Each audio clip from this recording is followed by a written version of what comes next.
All right, we should be good now. Welcome to the Super T Podcast Show.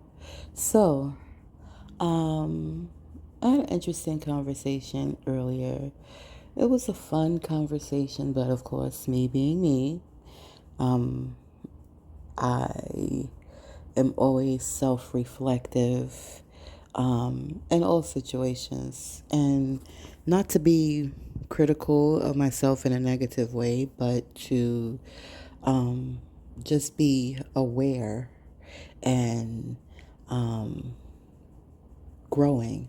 And, that's a continuous process for me. That's something that's important to me. And I laugh and I joke about it, but it's something that's also important to me. And um, in the midst of this conversation, personalities came up. And again, this was a fun, light conversation with a friend of mine's. Um, And I just wanted to see if there was any science that says two alphas cannot get along outside of just a platonic friendship. So, I went and this was a question I asked. Don't judge me for going to ChatGPT, okay? It's connected to a lot of data, okay?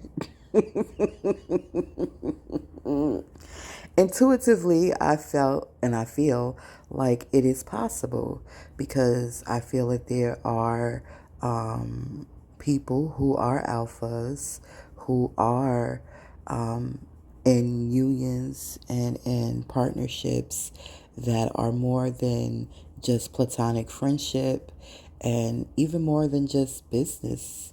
I think it is possible on a deeper level. And so I just wanted to see if I was scientifically wrong for having that thought, right? So here's my question. Is there science that supports that two alphas are not romantically compatible?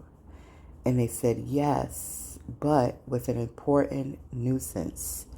There is no scientific consensus that two alphas are inherently incompatible. In fact, the idea of alpha personalities in human relationships is itself controversial. Here's what research suggests instead. Number one, the alpha concept is oversimplified. The term alpha became popular from early wolf studies, but those studies were later reconsidered even by the original researcher. In humans, personality is much more complex than a simple alpha beta framework. Researchers typically study traits like assertiveness, dominance, agreeableness, emotional intelligence, conscientiousness, attachment style. These traits predict relationship outcomes much better than calling someone an alpha. Number two highly assertive people can have exceptional relationships or constant conflict. Research on couples shows that when both partners are confident, ambitious, independent, strong decision makers, the outcome depends less on those traits themselves and more on how they manage power and conflict.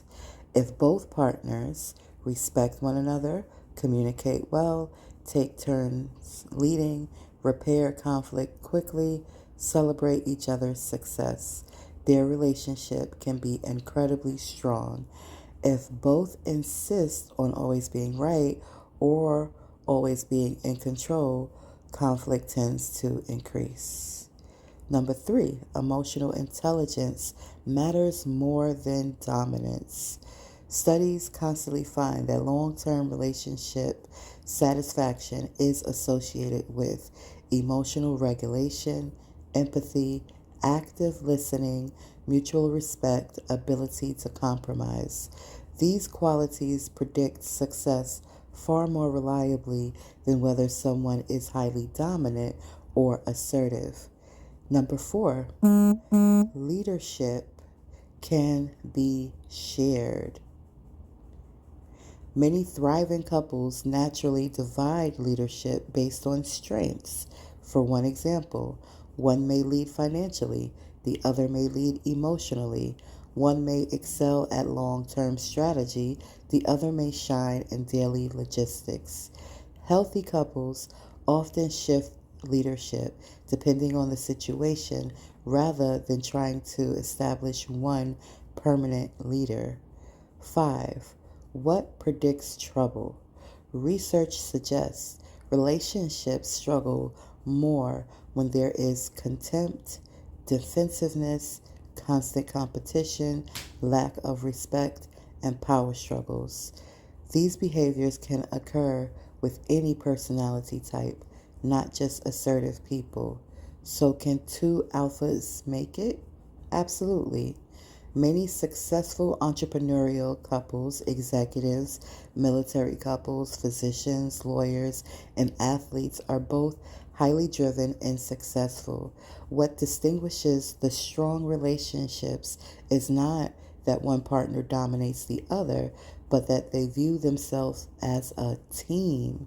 A phrase I hear often from successful couples is, we're not competing against each other, we're competing with life challenges together. Based on what we've discussed before, because I've asked different questions and I have expressed myself um, openly on this platform, so it's gonna let me know. It's gonna remind me of what I said. It says, based on what we discussed before, you have described wanting a sacred union with someone who is emotionally mature, purpose driven, open in communication, and committed to serving others alongside you. Those qualities align much more closely with what relationship science identifies as predictors of lasting partnerships than whether either person would be labeled an alpha. A relationship where both partners are confident, emotionally intelligent, and willing to support one another's leadership can be deeply compatible. And I'm going to end it there, or at least this part right here, and just further discuss that my intuition was correct in that is possible.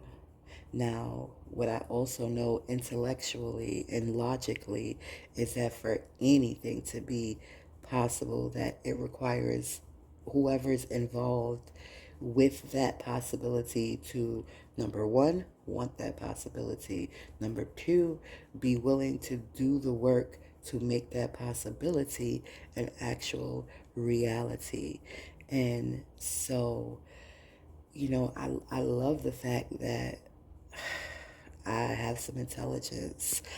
However, it it I'm not saying it makes me rare, um, but I am unique.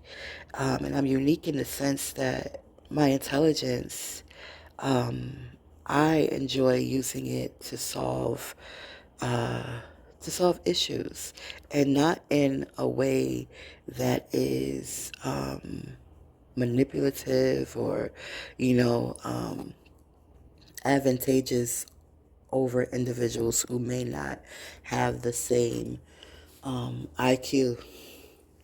I view everybody, every human being, as valuable, no matter where their IQ is at. However, it makes it tricky sometimes for me to interact with individuals, especially individuals who may have different statuses and, social hierarchy, because sometimes people feel like, well, because I have this position or because I have this title, and not everybody feels like that, of course, but some people do. I dealt with it in academia. I dealt with it in corporate America, where it's like, wait a minute, who are you, student? Who are you challenging me? What are you challenging me on? This is the way it goes. That's just the way it's going to be. And my perception is, well, then don't complain, because in order for things to change, then you gotta approach it differently. You gotta think of innovative ways to come up with solutions to things instead of saying, oh, that's just the way it is. Why is it that way? How can we make it better? Those are always my internal questions and my approach to things. And sometimes that's accepted and appreciated and respected. And, the ability to actually implement those things become a possibility. And other times it's like, who are you? Who are you, Miss Bay? And I'm like, I'm Miss Bay. But does it make sense? Like, are you going to think about it? Or are you going to look at my social status and use that as a predicator of whether what I'm saying makes sense or not? Because I, I, I, I, I have conversations with all type of people, all type of walks of life, and somebody's social status does not predicate whether what they're saying makes sense. The logic predicates whether it makes sense or not, and it may be something new. It may be something I've never heard of before, but that doesn't mean I'm going to dismiss it and say, no, this is just the way it is, and then complain about shit being the way it is 10 minutes later. Like, to me, it's contradictory. What's the point of complaining if you're not going to do anything to change it? I know I got a little bit off of the center of relationships and like romantic relationships, but it is just challenging, and I just wanted to speak about it because I am in a space where I'm doing my best to just trust and know that I would not have the ideas or even think that it's possible if it wasn't possible. So it is possible. Now the challenge is having another individual who think it's possible and can see me beyond my physicalness, actually want to make that possibility a reality. And I feel like this is who I've been at my core for quite some time, and that's why it's just been challenging for me in that particular arena because that's how I approach things. And people sometimes look at me like I'm weird. Like, for example, I had an interaction with someone online today. I don't even know how it finished off, but let's go to that since we're doing a screen recording. Let's see. Hopefully nothing else pops up weird, right? Okay, we get out of here. This is Facebook. This is where I was at. We'll click here. You see this face. So I don't know this person personally, but they made a comment. Let's do this. I haven't even seen what they responded and said, so I'm just gonna go to their post, right? And it says, "Women are dating the pockets while men are dating the bodies. That's why nobody is happy." So for me, it was timely because I had just maybe had the conversation with my friend about maybe 30 minutes prior to me seeing that, and they voiced something similar. They're like, you can't even approach women, and like nowadays is very is challenging on the male side as well as on my side, the female side. And so I was just like, yeah, I don't what am I supposed to do? Like, do you have any pointers? Because I don't operate like that. So what do I do? Like, do you know anybody? Joking and stuff.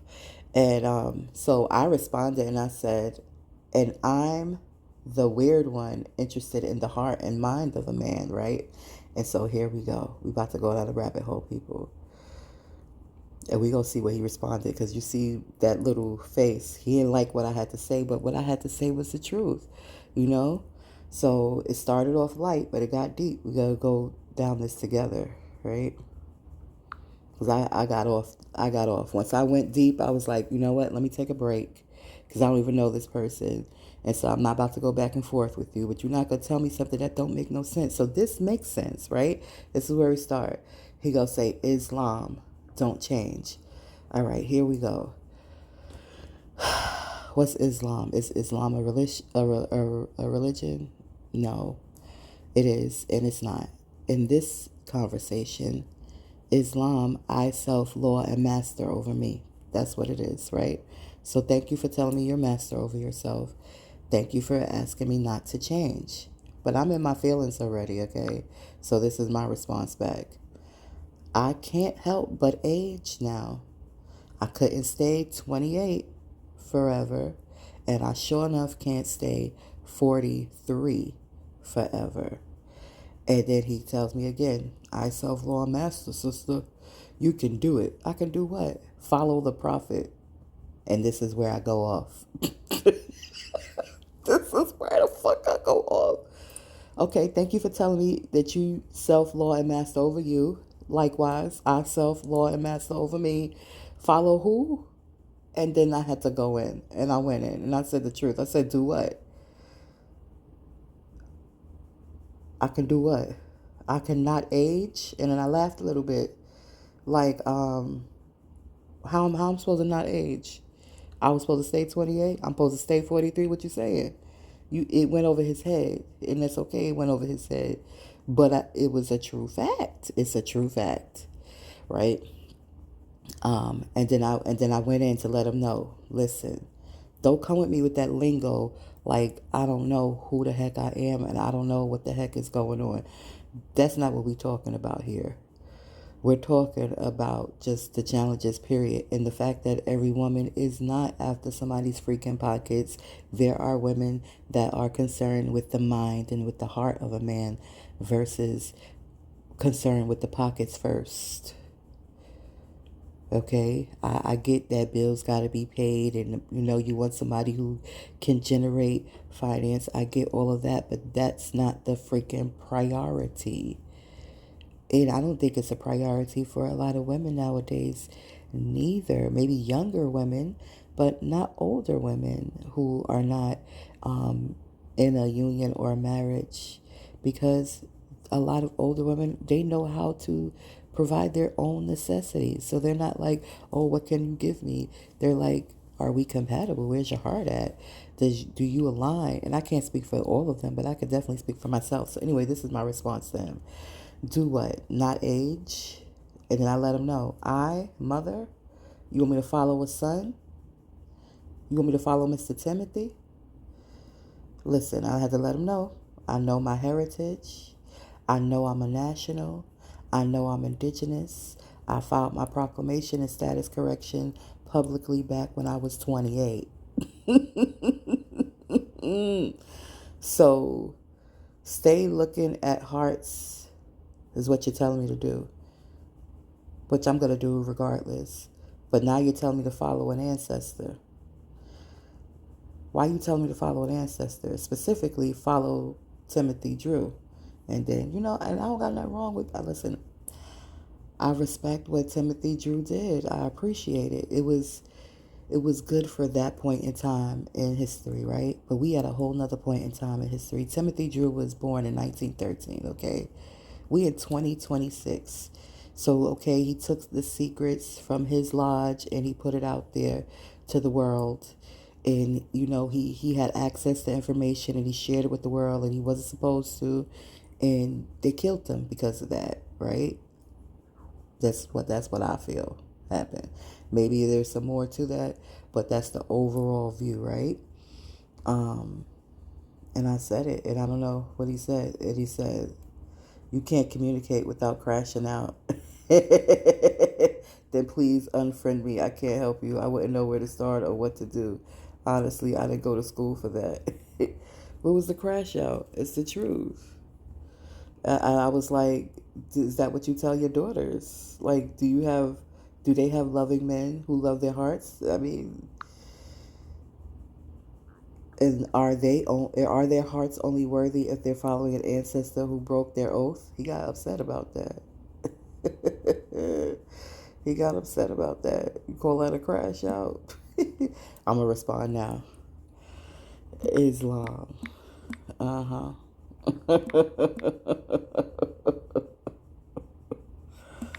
The whole the issue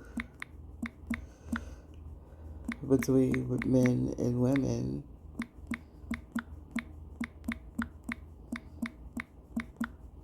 are deeper than the surface, and the only way solutions will happen is with truthful conversations.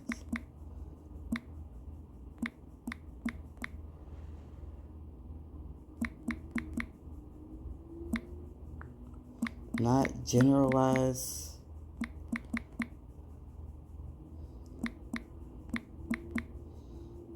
not generalize, follow the leader.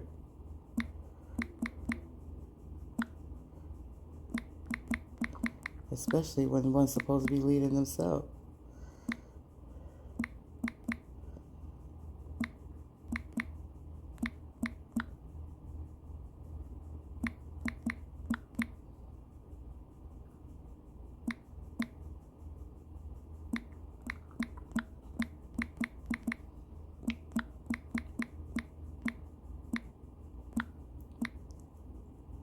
I so law am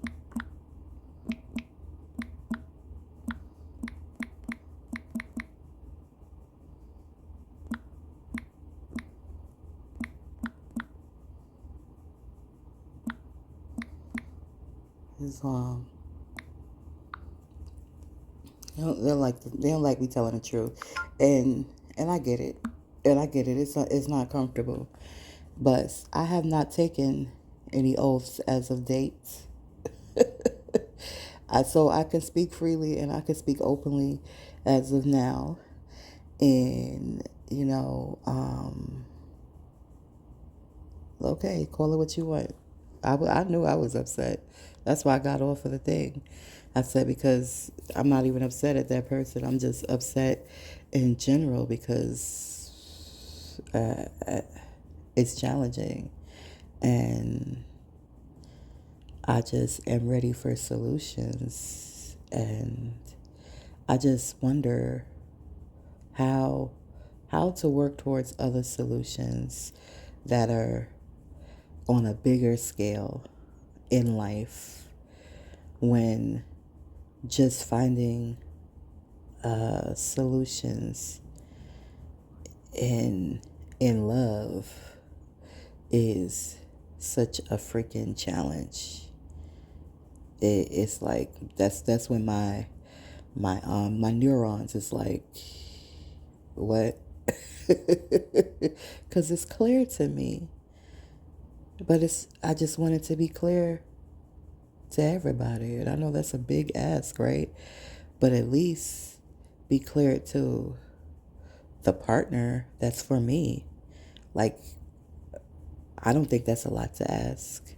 I don't think that's a lot to expect. If I got this clarity, divinity, allow the person that's my partner, the person that I'm supposed to be partnered with inside of a sacred union, allow it to be clear to them too. And let us be able to work together towards other challenges. And that's why I was upset, because it seems like sometimes I'm the only person with clarity, and I'm just like, wait a minute, how does that work? How is it supposed to work? I can't be the only person with clarity. There, we both have to have clarity. We both have to, again, number one, want the possibility. Number two, be willing to work and talk and make that possibility a reality in order for it to be a reality. And yeah, that makes good sense, right? It makes really good sense. So, as I told and shared with that um, brother online, I I can't stay 28 forever, and I definitely can't stay 43 forever. And the reason why I went back to 28 because that's when I did my corrections, and that was a while ago.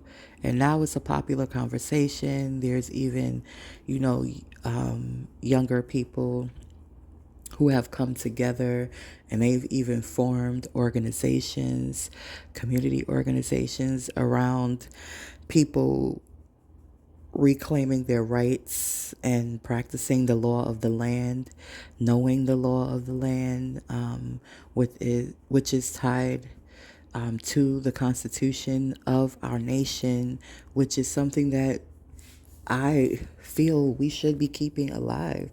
You know, we should be keeping our Constitution alive. We should be bettering ourselves, and our nation should be bettering itself. And I know that we got some doozies up in there, you know, that's taking advantage of people's ignorance, implementing these different policies and procedures that go completely against the Constitution. However, the Constitution is that fabric. It's a divine document, and it's the core. It's the foundation. So even if the building itself that's full of policies that are going against people's rights and going against what's good for humanity and going against what's good for the nation itself, in actuality, those things could go away. You know, you could change the policy, you could change the people, you could put people or have people in those positions that are who do care, who do uphold the Constitution, who do want to see humanity flourish and evolve, and who are on board with innovative solutions and not just profits, but good profits. I like that concept. I'm reading a book right now called Believe in the People, and it feels like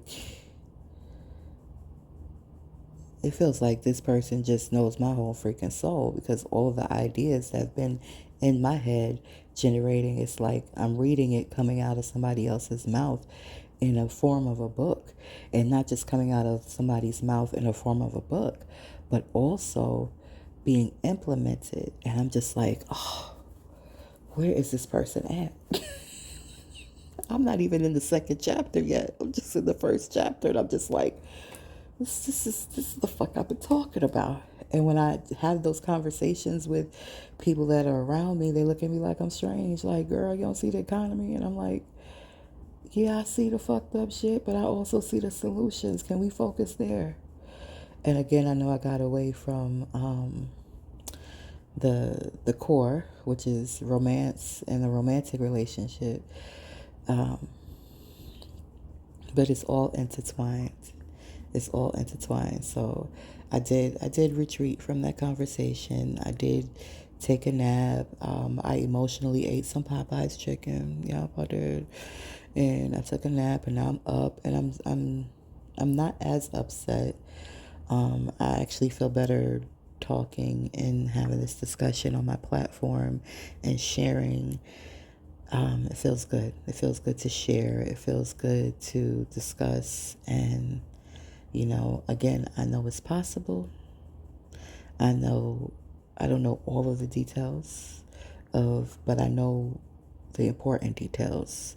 And the important details is, for any possibility, the individuals involved have to both want that possibility, both work towards making that possibility a reality. I'm on board.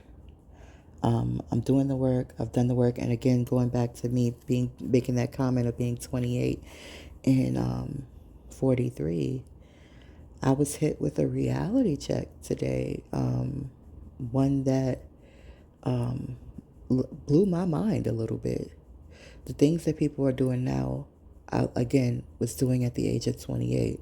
However, I will honestly say at the age of 28, even though I had this knowledge, and even though I had that vigor and um, that passion, which is still there, I had to learn that just having that vigor and having that passion is not enough. People need to be on that same wavelength and again be working collectively together to make things happen. And even today, when I went to go retrieve a copy of my proclamation, which I do, I have certified copies, a bunch of them, but sometimes I go and print it. And I say, you know what? I'm passing the court. Let me go in here and get a copy, right? And I didn't plan to go in there and get a copy. But when I went in there, same people working there. They've been there for years. Like, they know my face. And I know they're wondering, like, okay, you did this proclamation. What are you going to do with it? And the thing is, I can't do everything just as one person.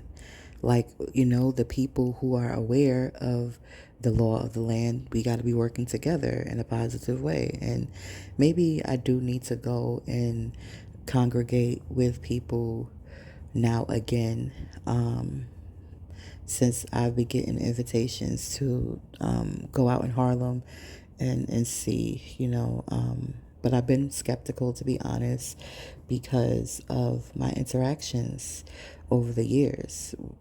Talk about from 28 and then at 40. Like, I just went back at 40 and was like, okay, let's try it over here. Let's see what's going on over here. Because this is where Timothy, started. I'm in his stomping ground right now. And I know this is a special space and place because a lot of people come from this place and space and have made big waves and changes in the world. So now I just happen to be in this space and place.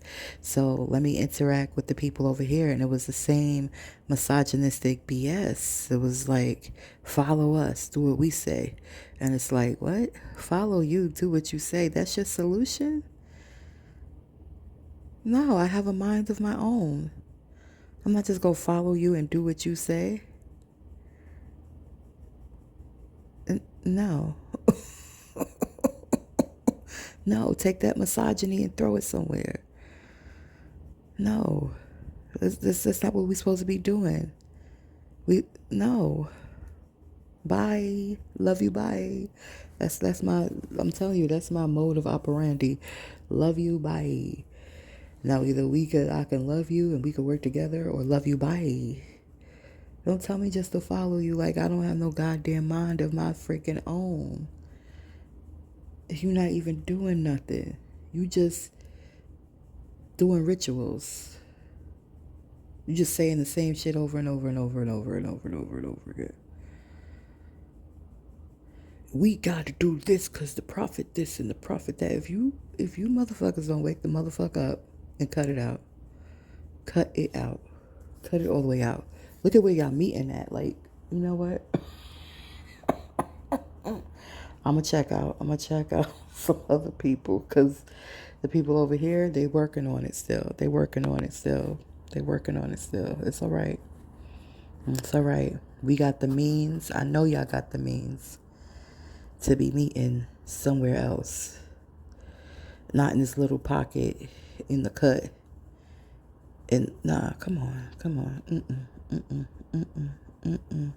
Y'all could find all the means if y'all want to have a fiesta.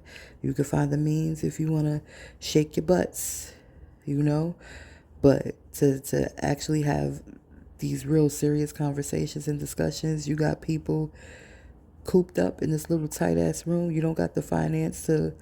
Come on, you could tell me ain't no space bigger than this. Nah, you coming at it in the wrong way.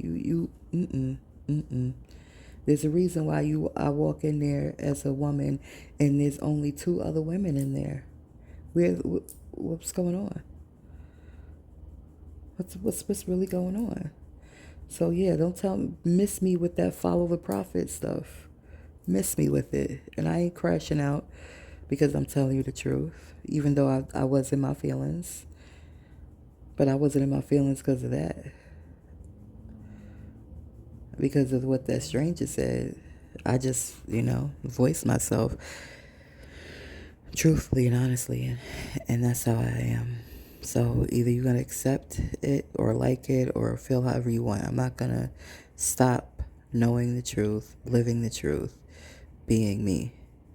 And I know that makes some men uncomfortable because it means you just can't tell me anything. And I'm just going to be like, okay, all right, whatever you say. And another thing I want to say this because I got to say this because even though it was a light conversation and it was a fun conversation, um, it gave me certain insights, especially since my friend keeps saying this terminology. And again, it's light and it's fun, but I want to speak on it briefly here on my channel because it's not the first time I've heard it, right? And that's sassiness. So what they say is that they're spoiled, and I'm like, okay, listen, friend, I ain't trying to spoil you, motherfucker. I'm trying to help invigorate you. Don't you want to be invigorated? Come on now. And I know it's a joke, but our words are important. Our words are powerful. Spoiled is something that is rotten. You don't want to be rotten. And I get it. I get it. I get it. It means you get what you want, how you want it, whatever. That's all good and dandy. That's good, right? Like I'm happy for you to be happy. But I want to see you be better than happy. I want to see you be your best you. I want to see the shit that you really are here to do to get done. And you're doing a lot of good. You're doing a lot of good. My friend is doing a lot of good. I ain't gonna act like they not. But that spoiled mentality, throw it away. Throw it away. Throw it away. Throw it away. Throw it away. Because, yeah, no. Be invigorated. Don't be spoiled. Be invigorated. You can still have what you want and feel invigorated instead of, yeah, I'm good. So, it don't take that much. You bitches just do what I say. I mean, okay, that's nice. And you can have it like that too, Homie, I don't want it like that. I don't want a motherfucker that's just gonna do what the fuck I say. Hell no. No thank you. Do you really want that? You thought you did in your 30s, in your 20s, maybe even in your 40s. All right. You gonna wait till you 60 to figure out that ain't what the fuck you want? No, you know now that's not what the fuck you want. You know right now, just you dictating to motherfuckers is not what the fuck you want. You know that. You know that you prefer to be challenged in a good way because that good challenge is going to just grow and make you better as you, and you want to be a better you happy and you love you just the way you are, but you want to do bigger and better things, and you got enough experience to see what ain't working, to try something different and see if the fuck that works, instead of being scared to do that. Fear is a valid emotion, right? I have experienced it. I recently, when you going into the unknown.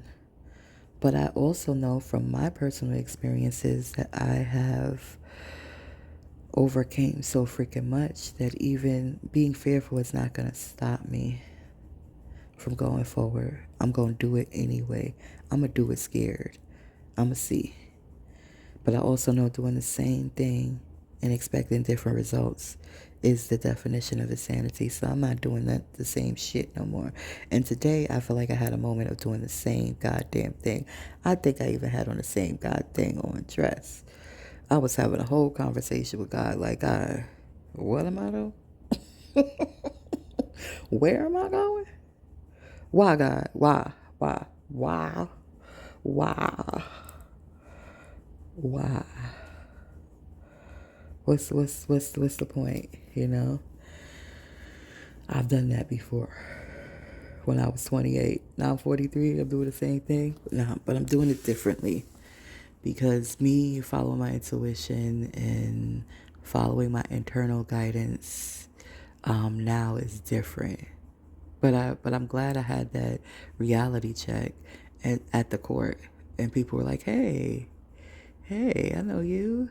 And I was like, hey, I've seen you before too. And they like, hey, because I had did something that I completely forgot about. I know about my proclamation. I know about that. So that's good. Know about my correction of status. That's great. That's good. That is what it is. It is where it's at. I know, they don't want to give me 5 stars right now. They gave me 3 because I went back and forth for my daggone passport. Like, listen, they kept mailing me that back my stuff. Like, we need a birth certificate. No, this is who I am.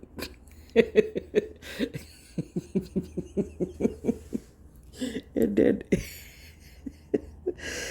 oh God. And then there it was. Like, all right, but we got an eye on you. Like, listen, I ain't trying to get over. I'm trying to make things better, God darn it. The hell? You don't see that? You don't see that? They see that. But anyway, yeah, that interaction, man, I was ready to take up space at 28, and I was ready to do it uh, with the love of my life. Like, do this, and yeah, they were not on that same page, and I'm just like, okay, then are they on that page now? Only God knows. I have not a clue what page they on. I just know what page I'm on. And that's all I gotta say for this evening. And I felt again better that I've spoken and I've released, and I'm gonna keep on keeping on. Tomorrow's a new day. I'm gonna get me some rest and keep on being me. But as I validly said, I'm not going to change looking at people's hearts and looking at people's minds. That's one thing that's not going to change within me. But I am going to age. I am going to age. And I would like to, and even though I'm gracefully aging and, getting the right nutrients in me, even when I do my emotional eating every now and then, but for the most part, put the right nutrients in my body and stay hydrated and, take care of myself, love myself, all of that good stuff. So as I age, it's done gracefully and I'm looking good and I'm doing good.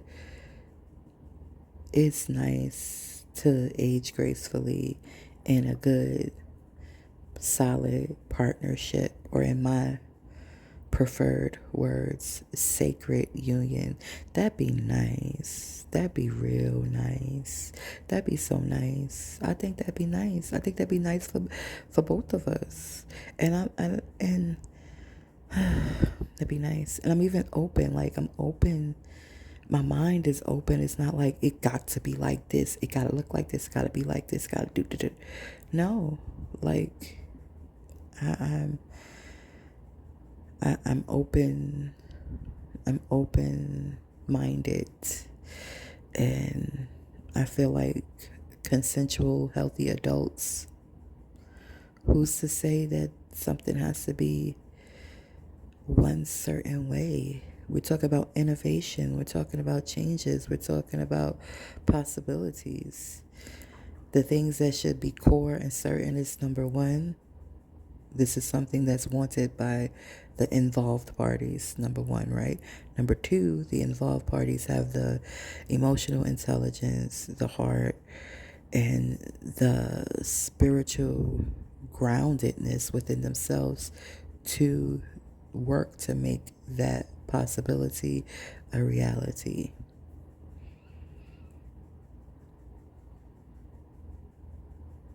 If I'm saying something that is not intelligent, then feel free to comment. And if I'm saying something that went over anybody's head, then okay, you could be free to comment. But, just know that your comment is valid to you and valuable to you. But, if it went over your head, all what I'm talking about, or it's boring, then that's your perception. But I have no interest in dumbing down, being dumbed down, following. I have no interest in that. My interest is being my best me, being all of me, being accepted and loved as all of me. And as I evolve and grow, that love doesn't shrink. That love for me grows too. So it's possible. Thank you for tuning in to the Super T podcast show. Love you. Bye.